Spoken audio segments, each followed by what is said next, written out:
Chicken कढ़ाई, mutton कढ़ाई खा खा कर अगर आप बोर हो चुके हैं तो आज मैं आपके साथ सर्दियों की एक स्पेशल कढ़ाई की रेसिपी शेयर कर रही हूँ, यानी कि फिश कढ़ाई। रेस्टोरेंट से कई गुना बेहतर और कई गुना मज़ेदार फिश कढ़ाई अगर आप घर में तैयार करना चाहते हैं तो उसके लिए आपने इस फिश कढ़ाई के बनाने के मेथड को और सारी टिप्स को कंप्लीट फॉलो करना है, जो भी इस वीडियो में मैं आपके साथ शेयर करूंगी। फिर यकीन कीजिए, मछली की इतनी मज़ेदार कढ़ाई खाने के लिए आपको किसी भी रेस्टोरेंट्स वगैरह में जाने की बिल्कुल भी ज़रूरत नहीं पड़ेगी। अस्सलाम वालेकुम, मैं हूँ Sadia Uzair. Welcome back to Sadia Uzair's kitchen. Video को लाइक किया और मेरे इस यूट्यूब चैनल को सब्सक्राइब भी ज़रूर कीजिएगा, क्योंकि आपको मिलेंगे मेरे चैनल पर इस तरह की बहुत सारी मज़े की नई क्रिएटिव और ऑथेंटिक रेसिपीज़। बिस्मिल्लाहिर्रहमानिर्रहीम। तो फिश कढ़ाई बनाने के लिए यहाँ पर मैंने 500 ग्राम सालमन फिश ली है। आप किसी भी फिश का इस्तेमाल कर सकते हैं। ये बोनलेस फिश है। रेस्टोरेंट्स वगैरह में अक्सर कढ़ाई बनाने के लिए बोनलेस फिश का ही इस्तेमाल किया जाता है, लेकिन अगर आप चाहें तो आप कांटों वाली फिश का भी इस्तेमाल कर सकते हैं। बस उस तरह से फिर आपको खाते हुए सालन में से कांटे निकालने में थोड़ी सी प्रॉब्लम होगी। तो कढ़ाई बनाने के लिए स्टार्ट में हमने फिश को किस तरह से प्रिपेयर करना है। सबसे पहले तो इस सारी फिश की हम इस तरह से थोड़े से छोटे से पीसेस में कटिंग कर लेंगे, क्योंकि रेस्टोरेंट्स वगैरह में भी और नॉर्मली भी फिश कढ़ाई बनाने के लिए मछली की इस तरह से छोटे से पीसेस में ही कटिंग की जाती है। और यही वजह है कि कढ़ाई बनाने के लिए बोनलेस फिश का इस्तेमाल किया जाता है। लेकिन अगर कांटों वाली फिश है फिर आप उसकी इतने छोटे पीसेस में कटिंग ना करें, क्योंकि उस तरह से फिर कांटे भी बहुत छोटे से पीसेस में कट जाएंगे। तो कटिंग कर लेने के बाद कढ़ाई बनाने के लिए सबसे पहले मछली पर नमक लगाकर इसको थोड़ा सा रेस्ट देना ज़रूरी है, क्योंकि अगर आप नमक लगाए बगैर ही कढ़ाई तैयार कर लेंगे तो फिर मछली आपकी अंदर से फीकी सी रहेगी। तो मछली में नमक भी अच्छी तरह से जज्ब हो जाए और इसकी स्मेल भी खत्म हो जाए, इसलिए इसको डाल देंगे एक बड़े साइज के मिक्सिंग बाउल में। और सबसे पहले इसमें शामिल करेंगे 1 चाय का चम्मच नमक, आधा चाय का चम्मच अजवाइन और 1 चाय का चम्मच शामिल करेंगे इसमें ताज़ा पिसा हुआ लहसुन। इससे एक तो मछली की स्मेल खत्म हो जाती है और दूसरा लहसुन शामिल करने से मछली में गार्लिक का एक बहुत ही ज़बरदस्त सा फ्लेवर आ जाता है। इसी के साथ साथ अगर आप चाहें तो आप इसमें 1 टेबलस्पून लेमन जूस या सिरका भी ऐड कर सकते हैं। बस अब इन सारी चीज़ों को मछली के साथ बहुत अच्छे से एक बार मिक्स कर लेंगे। फिर उसके बाद इसको कवर कर देंगे और कवर करके इसको कम से कम 1 घंटे के लिए फ्रिज में रखकर मैरिनेट करेंगे, ताकि नमक अच्छी तरह से मछली में जज्ब हो जाए। अब जब मछली अच्छी तरह से मैरिनेट हो जाएगी, फिर उसके बाद इसको खुले पानी से टैप वाटर के नीचे धोएंगे और 1-2 घंटे के लिए किसी भी छलनी में डालकर रख देंगे, ताकि मछली में जितना भी एक्स्ट्रा पानी है वो पानी निकल जाए और मछली बिल्कुल ड्राई हो जाए। तो अब यहाँ पर धोने के बाद, ड्राई करने के बाद मछली बिल्कुल रेडी है फिश कढ़ाई तैयार करने के लिए। तो कढ़ाई बनाने के सबसे पहले स्टेप में यहाँ पर हम मछली में शामिल करेंगे 2 खाने के चम्मच या हस्बे ज़रूरत मैदा बस इसमें इतना शामिल करेंगे कि मछली के ऊपर मैदे की एक बारीक सी कोटिंग हो जाए।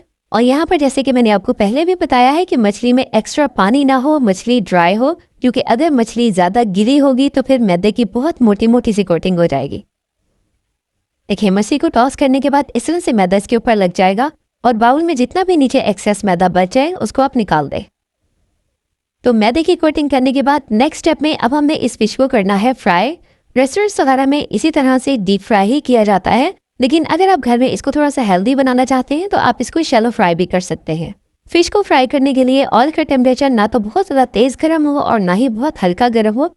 जब ऑयल का टेम्परेचर मीडियम गर्म हो जाएगा तो फिर फ्राई करने के लिए इसमें हम फिश शामिल कर देंगे और इस तरह से कंटिन्यू हिलाते हुए इसको फ्राई करेंगे जब तक कि फिश ऊपर से थोड़ी सी क्रिस्पी हो जाए।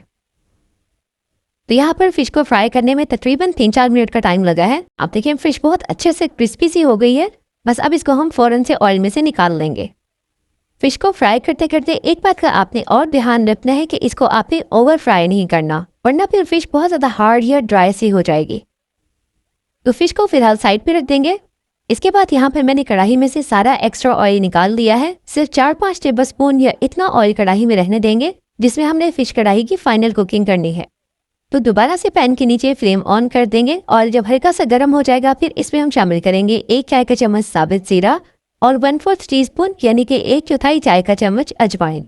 बस 1 आधे मिनट के लिए हल्का सा इसको ऑयल में फ्राई करेंगे। जीरा हल्का सा लाइट गोल्डन सा हो जाए। जीरा जब हल्का सा गोल्डन सा हो जाएगा फिर इसमें शामिल कर देंगे 1.5 खाने का चम्मच अदरक लहसुन का पेस्ट। एक बार अदरक लहसुन के पेस्ट को हल्का सा मिक्स कर लेंगे ताकि जीरे का कलर मजीद डार्क ना हो।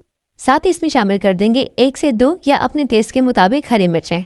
बस अब हमने इसको इतना सा ही फ्राई करना है जब तक कि अदरक लहसुन का जो पेस्ट हमने इसमें शामिल किया है इसका कलर लाइट गोल्डन सा हो जाए। वैसे तो आमतौर पर कढ़ाई में प्याज वगैरह का इस्तेमाल नहीं किया जाता, लेकिन कुछ लोग प्याज लाजमी शामिल करते हैं। तो अगर आपने इस फिश कढ़ाई में प्याज शामिल करना है तो फिर आप एक छोटे साइज का प्याज ब्लेंड करके अदरक लहसुन के पेस्ट के साथ ही शामिल कर दें और एक ही साथ इन दोनों को लाइट गोल्डन होने तक फ्राई कर लें। तो जब अदरक लहसुन का पेस्ट लाइट गोल्डन हो जाएगा, फिर इसमें हम शामिल करेंगे ब्लेंड किए हुए टमाटर। यहाँ पर मैंने 4 बड़े साइज के टमाटर ब्लेंड कर लिए थे। वेट में अगर हम इसको मेजर करें तो इसका वेट तकरीबन 450-500 ग्राम है। कढ़ाई में थोड़ी सी ज़्यादा क्वांटिटी में ही टमाटरों का इस्तेमाल होता है। तो बस इसके नीचे फ्लेम को हाई रखेंगे ताकि इसमें जल्दी से बॉयल आ जाए।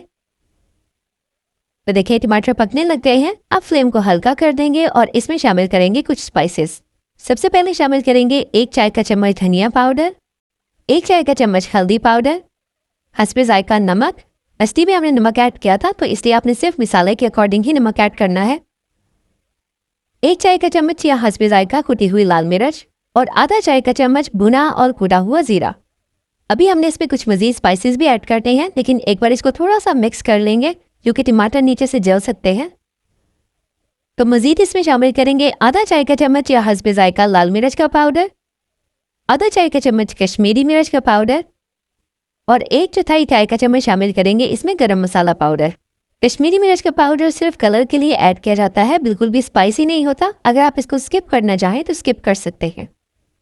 तो ये सारे स्पाइसेस शामिल करके अच्छी तरह से एक बार मिसाले में इसको मिक्स कर लेंगे। अब देखिए मिसाला पकने लग गया है। बस अब इसके नीचे फ्लेम को बिल्कुल हल्का कर देंगे जैसे कि दम्बल आंच होती है। कवर करेंगे और कवर करके हल्की आंच पर इसको 10 से 15 मिनट के लिए पकने देंगे ताकि ये जो मिसाला है या जो हमने इसमें स्पाइसेस ऐड किए हैं बहुत अच्छी तरह से पक जाए। देखिए 10 मिनट तक हल्की आंच पर पकाने के बाद मिसाला कितनी अच्छी तरह से पक गया है। अब देखिए ऑयल भी इसमें बिल्कुल सेपरेट हो गया है। अगर आप मिसाले को थोड़ा सा पतला करना चाहें तो इस पॉइंट पर आप इसमें पानी भी ऐड कर सकते हैं, तकरीबन आधे कप के जितना। तो अब इस पॉइंट पर सबसे पहले मिसाले में शामिल करेंगे फिश और एक बार मिसाले के साथ इसको बहुत अच्छे से मिक्स कर लेंगे। 1 आधे मिनट के लिए यहाँ पर मैंने फिश की बुनाई की है। साथ ही इसमें हम शामिल कर देंगे 1 चाय का चम्मच कसूरी मेथी और 1/4 टीस्पून काली मिर्च का पाउडर। बस अब अच्छी तरह से हमने इन स्पाइसेस को सिर्फ मिक्स ही करना है और इसी पॉइंट पर आप अपनी ज़रूरत के मुताबिक ग्रेवी भी एडजस्ट कर लें। अगर आप ग्रेवी को मज़ीद हल्का सा पतला करना चाहते हैं तो आप इसी पॉइंट पर इसमें थोड़ा सा पानी ऐड कर दें। तो अब यहाँ पर जैसे कि आपको पता ही है कि फ़िश को हमने फ्राई किया हुआ है, फ़िश हाफ डन है। बस इस पॉइंट पर अच्छी तरह से मिक्सिंग करने के बाद फ्लेम को बिल्कुल हल्का कर दें। अब हमने इसको दम वाली आंच पर पकाना है तकरीबन 10 से 15 मिनट के लिए ताकि फ़िश भी मुकम्मल तौर पर पक जाए और इसी के साथ साथ फ़िश और मिसाले के फ्लेवर्स भी बहुत अच्छे से कंबाइन हो जाए। तो लीजिए 10 मिनट तक हल्की आंच पर पकने के बाद अब आप इस कढ़ाई की लुक देखें। बस यहाँ पर अब ये तैयार होने के करीब है। बस अब लास्ट में इसमें हमने शामिल करना है थोड़ा सा बारीक बारीक कटा हुआ हरा धनिया, हरी मिर्च और बारीक बारीक लंबाई में कटा हुआ अदरक। इसके अलावा जब आपने इस कढ़ाई को सर्व करना है तो इस तरह से बिल्कुल लास्ट में ही इसमें मिक्स करनी है 2 से 3 खाने के चम्मच क्रीम। ये टेट्रा पैक वाली क्रीम है, लेकिन अगर आप घर के दूध की जो सादा बलाई होती है वो ऐड करना चाहें तो आप वो भी ऐड कर सकते हैं। बस अगर आपने दूध की बलाई इसमें शामिल करनी है तो फिर आपने उसको बहुत अच्छी तरह से फेंट कर मिक्स करके स्मूथ करके इसमें शामिल करना है। बस हरा धनिया, हरी मिर्चें, अदरक और क्रीम शामिल करने के बाद इसको हमने हाई फ्लेम पर एक बार जस्ट मिक्स ही करना है। फिर उसके बाद इसको हम फौरन से सर्विंग प्लेटर में निकाल लेंगे सर्व करने के लिए। यहाँ पर मेरे पास एक खूबसूरत सी सर्विंग कढ़ाई है, फिश कढ़ाई है, तो इसलिए मैं इसको इसमें सर्व कर रही हूँ। आप इसको किसी भी सर्विंग बाउल में निकाल कर सर्व कर सकते हैं। तो अब यहाँ पर फाइनली इस कढ़ाई को ऊपर से मैंने गार्निश कर दिया है हरा धनिया, अदरक और हरी मिर्चों के साथ। तो लीजिए तैयार है रेस्टोरेंट से कई गुना बेहतर और कई गुना मज़ेदार फिश कढ़ाई। बनाएं और इंजॉय करें। रेसिपी कैसी लगी कमेंट्स में ज़रूर बताइएगा। और इसी तरह की मज़ीद रेसिपीज़ देखने के लिए आप मेरे यूट्यूब चैनल का लाजमी विजिट करें। चैनल को सब्सक्राइब करके नोटिफिकेशंस भी ज़रूर ऑन कर लें। जाते जाते वीडियो को लाइक शेयर करना भी बिल्कुल मत भूलिएगा। अपना बहुत सा ख्याल रखिएगा, दुआ में याद रखिएगा। Thank you for watching. Allah हाफिज़।